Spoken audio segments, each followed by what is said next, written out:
Gradaščevića zaokuplja maštu historičara i književnika još od vremena kada je njegov pokret doživio fijasko, a razlozi koji su ga nagnali da se pobuni protiv osmanske uprave u Bosni različito su tumačeni i objašnjavani.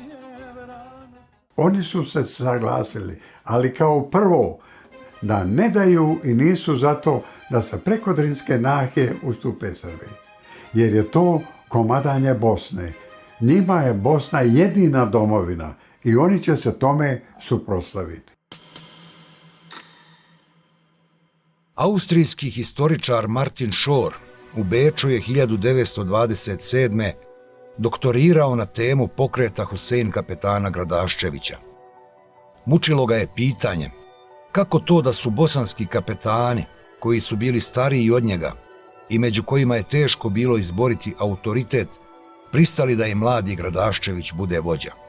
Htjeli su u svojoj zemlji da imaju odlučujući utjecaj, i to ne protiv Osmanskog carstva, nego za njegovu jasniju politiku odbrane.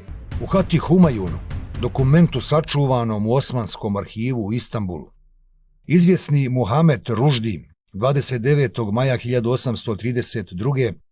iz Bosne izvještava Portu da su u toku bitke nedaleko od Sarajeva iskoristili lukavstvo Mahmud Hamdi Paše, kojim se poslužio i zatražio primirje. Nema predaje. Do zadnjega čovjeka ginut ćemo za Bosnu. Sve raspoložene rake krenuti. Došlo je do sudbonosne i odlučujuće bitke koja je zapečatila sudbinu bosanske vojske. Svjetlo pokreta za autonomiju Bosne se ugasilo. Prve su riječi te bile služavke koje je govorila. Ona je svjedočila kako je preselio. Ona kaže jednostavno da u tim bolovima je to ispustio džan, dušu. Skromna duša pokorna Bogu, Husein Bey. Duša Gradaščević.